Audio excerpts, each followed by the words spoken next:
Assalamualaikum warahmatullahi wabarakatuh. Saya Arda Riansyah akan menjelaskan tentang materi artikel. Artikel adalah salah satu bentuk opini yang terdapat dalam surah kabar atau majalah. Disebut salah satu karena masih ada bentuk opini lainnya. Analoginya sederhana.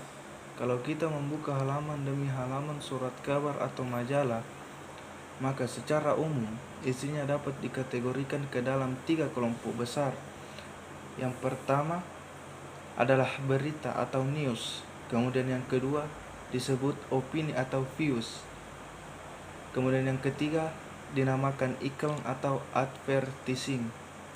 Dalam hal ini, artikel masuk ke dalam kelompok opini. Artikel berbeda dengan komentar. Jika komentar tulisannya terfokus untuk menanggapi atau mengomentari nuansa atau fenomena dari suatu permasalahan yang terjadi, sedangkan artikel penulisannya tidak sekadar mengomentari masalah tetapi bisa juga mengajukan pandangan, pendapat, atau pemikiran lain, baik yang sudah diketahui masyarakat maupun yang belum diketahui. Misalnya, terjadi pengembangan baru, mengenal lebih jauh tentang kehidupan wanita dan sebagainya. Bisa juga artikel berisi mengomentari pendapat orang lain yang muncul di tengah-tengah kehidupan. Argo Tikuranda akan menjelaskan tentang pengertian artikel. Kata artikel didefinisikan sebagai suatu karangan faktual tentang suatu soal secara lengkap, misalnya seni, budaya, dan pariwisata, yang panjangnya tidak tentu untuk dimuat di surat kabar, majalah, dan sebagainya, dengan tujuan untuk menyampaikan gagasan dan fakta guna meyakinkan, mendidik, dan menghibur. Menulis artikel dimulai dengan pemaparan fakta dengan sebagaimana data daripada yang akan ditulisnya itu. Dari data yang ada itulah penulisan bisa memberikan pendapat, pandangan, gagasan, bahkan interpretasi dari fakta yang ada pada data tersebut. Artikel memiliki beberapa karakteristik, yaitu ditulis dengan atas nama byline story yang mengandung gagasan aktual atau kontroversial, gagasan yang mengangkut kepentingan sebagian besar kan layak pembaca, ditulis secara referensial dengan visi intelektual, disajikan dalam bahasa yang hidup, segar, populer, dan komunikatif, singkat, tuntas, dan orisinal. Selanjutnya, jenis-jenis artikel. Secara umum, artikel dapat dibedakan menurut jenis serta tingkat kesulitan yang dihadapi, antara lain. Yang pertama, artikel praktis. Artikel praktis lebih bersifat petunjuk praktis tentang cara melakukan sesuatu, how to do it. Yang kedua, artikel ringan. Artikel ringan lazim ditemukan pada rubrik anak-anak, remaja, wanita, dan keluarga. Yang ketiga, artikel halaman opini. Artikel opini lazim ditemukan pada halaman khusus opini bersama tulisan opini yang lain, yakni tajuk rencana, karikatur, pojok kolom, dan surat pembaca. Yang keempat, artikel analisis ahli. Artikel analisis ahli biasa kita temukan pada halaman muka, halaman-halaman berita, atau halaman dan rubrik-rubrik khusus tertentu. Selanjutnya, redaktur media massa biasanya mengelompokkan artikel menjadi beberapa jenis berdasarkan sudut pandang penulis dalam memaparkan ide atau gagasannya. Ada 5 jenis artikel diantaranya. Yang A, eksploratif. Artikel eksploratif adalah artikel yang mengungkapkan fakta-fakta berdasarkan kajian dari penulisnya. Yang B, eksplanatif. Artinya, eksplanatif menerangkan.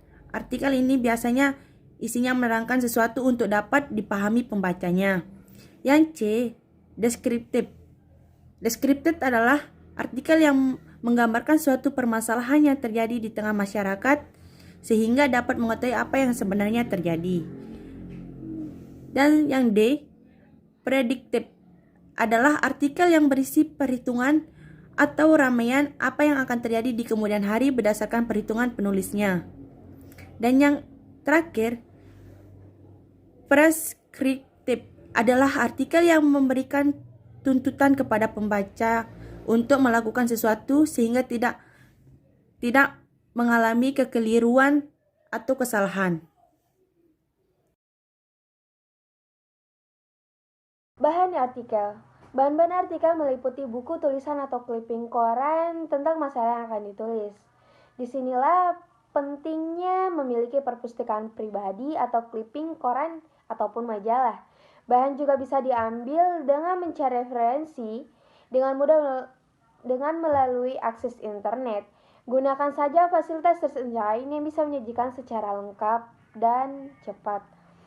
Bagi seorang penulis, tidak ada istilah kekeringan atau kehabisan ide. Ide ada di mana saja dan bisa dicari atau ditemukan kapan saja dan siapa saja. Syaratnya tentu saja kita bersikap kreatif. Kalau itu tidak datang sendiri, maka kita harus mengundangnya supaya bisa datang. Menurut Profesor Wayne and Thompson dalam Fundamental of Communication tahun 1957, seperti dikutip Rahmat tahun 1952, 20 hingga 21, sumber ide kemudian diangkat menjadi sumber topik dapat dilacak antara lain pengalaman pribadi, hobi atau keterampilan, pelajaran sekolah, kuliah, penataran atau pelatihan, pendapat dan hasil pengamatan pribadi, peristiwa aktual, peristiwa yang bakal terjadi, masalah abadi, masalah masyarakat yang belum selesai, dan kejadian khusus dan minat khalayak. Kata artikel didefinisikan sebagai suatu karangan faktual tentang sesuatu soal secara lengkap, misalnya seni budaya dan pariwisata, yang panjangnya tidak tentu untuk dimuat di surat kabar, majalah, buletin, dan sebagainya, dengan tujuan untuk menyampaikan gagasan dan fakta utama, meyakinkan, mendidik, dan menghibur. Secara jelas dapat dijelaskan bahwa artikel jurnalistik berbeda dengan tulisan lainnya. Secara umum, artikel dapat dibedakan menurut jenis serta tingkat kesulitan yang dihadapi, antara lain artikel praktis, artikel ringan, artikel halaman opini, dan analisis ahli.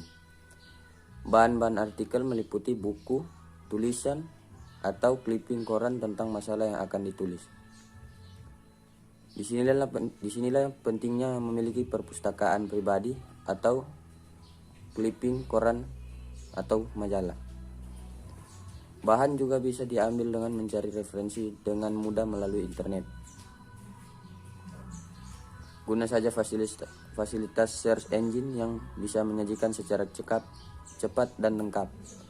Teknisi menulis artikel adalah menyusun kerangka, membuat judul, dan membuat lead. Pada dasarnya terdapat beberapa tahap dalam menulis artikel, yaitu menemukan ide, mencari bahan-bahan, referensi untuk mengembangkan ide antara referensi sehingga sistematis. Free writing atau menulis bebas berupa penulisan naskah awal, menulis ulang naskah atau revisi tulisan. Menyunting naskah yakni memperbaiki naskah secara redaksional dan substansial. Dalam tahap ini diperlukan kecermatan sehingga tidak ada substansi yang tidak akurat, tidak faktual, dan tidak ada kata atau kalimat yang sulit dipahami.